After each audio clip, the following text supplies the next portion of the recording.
Hi, I am Cecilia. Welcome to the arms of Jesus Christ. These are the statements that Jesus Christ made in the book of John to explain or to refer to who he is or what he has come to do to this world. For more of me, find me on my Facebook, my Instagram, my LinkedIn, and my website. With them, you'll know more of who I am and what I stand for. In today's I Am, we're going to look at the second one, which is I am the light of the world. Last week we looked at the first I am, which was I am the bread of life, and we learned from that video what he meant when he said I am the bread of life. This week we're going to look at I am the light of the world, and we find the story in the book of John chapter 8 verses 12, where he mentioned that he is the light of the world. And it says in John 8:12, again Jesus spoke to them saying, I am the light of the world. Whoever follows me will not walk in darkness, but will have the light of life. And that is what he said. So let's look at the environment or the context in which the I am the light of the world was said. And we see that at the beginning of chapter 8, Jesus Christ had gone into the temple to teach. So he was teaching the people there. And then the Pharisees thought that they should come in and trap him in a question or in an issue that he will have no way of escape, so that they will be able to condemn him. Then they brought to him a woman who was caught in the act of adultery. They say that just right in the act of adultery they caught her. So they saw this woman had committed adultery, and they brought him to Jesus Christ to see what he will do. And they asked him, we caught this woman in the act of adultery, and the law requires for us to stone her to death. And they did this to, like I've said, to trap Jesus into a snare, so that they may be able to condemn him or persecute him or something like that. They were hoping that he will make a mistake or he will say something wrong, and that they may be able to overrule him in a way or overweight him, so that they may be able to condemn him with some fault that he has done. But Jesus, being God, he knew their thoughts, and he caught them in their own snare. Like he brought the question back to them and told them, whoever has no sin, let him be the one to cast the stone. And we are told that the people who brought the woman were both older men and also younger men. Like they had gathered themselves to come and condemn that lady and also trap Jesus in the process. And Jesus told them that whoever that has no sin, let him be the one to cast the stone. And like they reflected in their own lives. I think that question made them reflect their own lives. And then they realized they themselves are sinners. They themselves are liable to judgment. He was telling them not to judge because they themselves deserve to be judged, and none of them who has brought the woman before him is liable to, like, is pure or holy to be able to judge this other woman. So once he said that whoever has no sin to be the first to cast the stone, we are told that they started leaving one after another, starting with the older ones to the younger ones. And after a while, only the woman was left there. And Jesus Christ looked at her and asked her, has anyone condemned you? And he says, no one, they have all left. And then Jesus Christ says, neither do I condemn you. Go and sin no more. And with that's when he said, Again, Jesus spoke to them, saying, I am the light of the world. Whoever follows me will not walk in darkness, but will have the light of life. So this, he said after telling the woman that neither do I condemn you, go and sin no more. And the people he was talking to at this time were the ones who were already gathered together with him as he was teaching in the temple before the Pharisees came in with the woman who was caught in the act of adultery. And that is what happened. That is the scenario that happened at the time that Jesus Christ said, I am the light of the world. So from that, what did Jesus mean when he said, I am the light of the world? What message was he trying to give to the audience that already were there as he was teaching them in the temple? You know, we see that the scenario happened as people were ready to condemn a person for the sins that she had committed. That is the Pharisees and the crowd that they came with. And then we see that she was living in darkness, she was living in sin, because darkness in the word of God mostly refers to sin. And so she was living in sin. Jesus showed light to the sin of those who were condemning. They were also living in darkness. When he said that whoever has no sin be the first to cast the stone,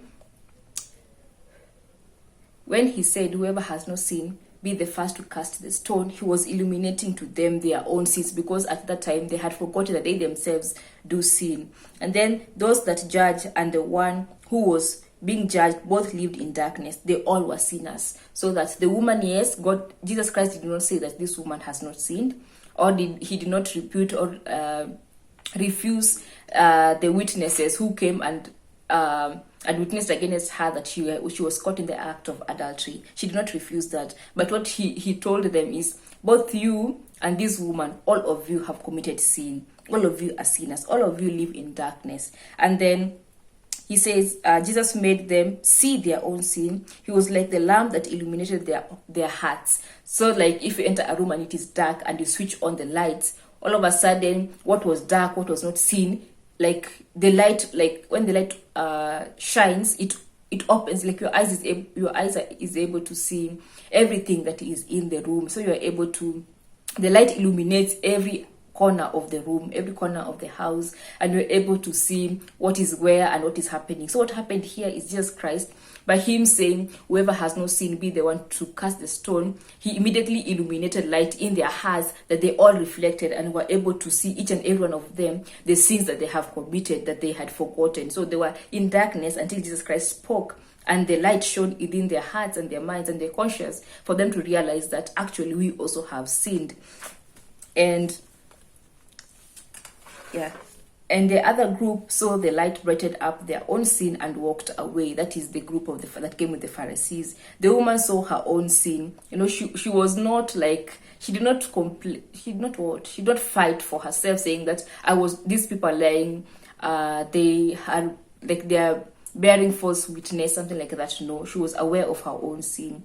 And the woman saw her own sin, and she was led into the light. She was led into the light, meaning she was led into Jesus Christ. She was led into living a life in line of God's word. She was told not to sin again. Like when Jesus Christ told her, I do not condemn you too, because she had the sin. But Jesus Christ telling her that I do not condemn you. Go and sin no more. That is Jesus Christ illuminating her own sin, making her see what she has done wrong. Adultery was sin against God, and it was also sin in the 10 Commandments, and telling her that I condemn you not. Go and sin no more. That is light that has been shown to her, that adultery is wrong. Do not do that act again. It is sin. And Jesus Christ giving her light of go away and do not sin no more. That's showing her there is light. There is go and live a holy life. That is what Jesus Christ was telling her. So what does it mean for Jesus Christ to be the light of the world? What does it mean for him to be the light of the world? First, we see he illuminates the world of sin and darkness. He shows when Jesus Christ came, he showcased how people were living in darkness, how the world was full of darkness, all was full of sin. And that is what he does. Like when you encounter God or you encounter Jesus Christ, you immediately see your own sinfulness. We see that in the person of Isaiah, in Isaiah chapter 6, when the glory of God shone and he was able to see the glory of God, he immediately realized that he immediately realized how sinful he himself was. And also look at John in the Revelation. He says, I am a man of unclean lips, and I dwell among people of unclean lips. So when you encounter the glory of God, when you encounter Jesus Christ, immediately you realize how sinful you are. Also look at the example of Peter, when after Jesus Christ had told them when they were fishing to cast the net on the other side, and they caught so many fish, immediately Peter realized how bad he was, or how sinful he was. That's why he knelt down and said, go away from me, for I am a sinful man. So there is that illumination that when you're in the presence of Jesus Christ, you're able to see your own sin. The other thing that he does is he also illuminates the rottenness in our own heart. He draws us to see how far we have fallen from God. The example of the Pharisees who were bringing this adulterous woman before Jesus Christ. While they were doing all that and coming, marching, and very eager to see what will be the response of Jesus Christ, they had forgotten completely how they themselves were sinful. And Jesus Christ showcased to them, made them see how far they themselves have fallen away from God. Because the Pharisees were revered as the people of God, like the holy ones, the holy of holies, if you call them that, the holiest or the holier than thou people.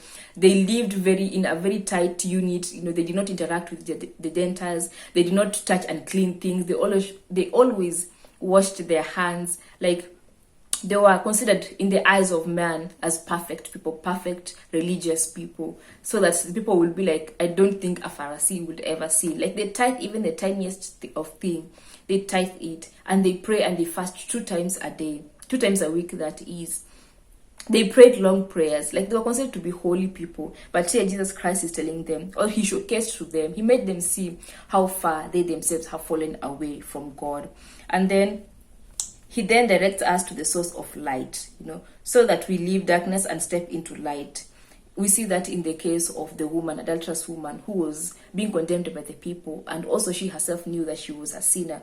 And Jesus Christ told her, neither do I condemn you, go and sin no more. Like, she was already directed into the path of life, into the path of righteousness, into the path of living in the light, so that she is no longer living in darkness, but now she is living in the light of God. And that is how you are able to sin no more, because you are able to see yourself. You're able to see the way and the steps that you're making when you're in the light of God. He is able to direct your steps so that you're able to walk in the right path. And that is what happened to the adulterous woman. And then he cleanses the darkness out of our hearts and introduces light into it, the holiness of God. Like, we are told that our old self is taken away and the new self is being given to us. And we are also told that the hearts of stone, God will turn it into the hearts of flesh, so that now the darkness that covered us is taken away and the light of God is given to us. That our hearts are introduced to the light of God, to the things of God. The light means holy. Light means holiness, or being lawful, or living in the law according to the law of God. So it basically means righteousness, being in the light of God, righteousness, so that once your heart was darkened with sin, now it is being illuminated with the light of God, like it is being brought into a life of righteousness. And that is what happens. And with that, you're able to live in the holiness of God. And that is what Jesus Christ meant when he said he is the light of the world. He is the one who is able to illuminate the darkness within our hearts, the sinfulness that we possess, and bring us into a light, so that we are able to see and recognize the sins that we have done, and we're able also to turn away from it and live and sin no more. As he told the adulterous woman, she went away from Jesus Christ. The encounter she had with Jesus Christ made her now live life in the light. Like, now she was coming from a life of darkness, but she met Jesus Christ, and Jesus Christ illuminated the darkness within her and gave her a new way in which she can live. And that's why when she departed from Jesus Christ, she was able to go and sin no more. And we're not told any story later of what happened to her, but I believe that was the message that Jesus Christ was making when he says, I am the light of the world. He is the one that will help us to see the light of heaven, or to see the way to live in light, so that we are not living in darkness. Like, our eyes are not covered with darkness, as now he says again in John 9:5 about the blind man who was healed. He directs our path so that we are able to see where we are going. He opens our eyes to walk in the right path. This is in connection with the blind man who was healed in John chapter 9. So that him opening his eyes and him saying, I am the light, he's saying that as this man was walking in darkness, he was not able to see physically, but now his eyes will be open and he'll be able to see physically. So also, as our spiritual eyes are blinded, either with the darkness of this world or with the cares of this world, but we are blinded to see the things of God. But then he is the one who is able to open our eyes to be able to see the things of God, to be able to see the ways of God and understand the ways of God. And also in John 12:35-36, he talks again about him being the light. He says, and it means he talked of himself being the true Messiah and being the Christ, that he was about to go away from this world. He was telling the people to believe in him as the true guide, the one who was promised to come and show them the way, and not to be blinded by the teachers of the law. In John chapter 12, he was talking or responding to the crowd who had asked him, like, you are talking about being hanged on a tree, you're talking about dying. But for us, as we have read the law, it says that the Christ will come and will be established forever. But we're talking about living. Then he says the light is with you for a while. No, he's telling them that although I'm going to die, I am still the true Messiah, the true Christ that was promised to come.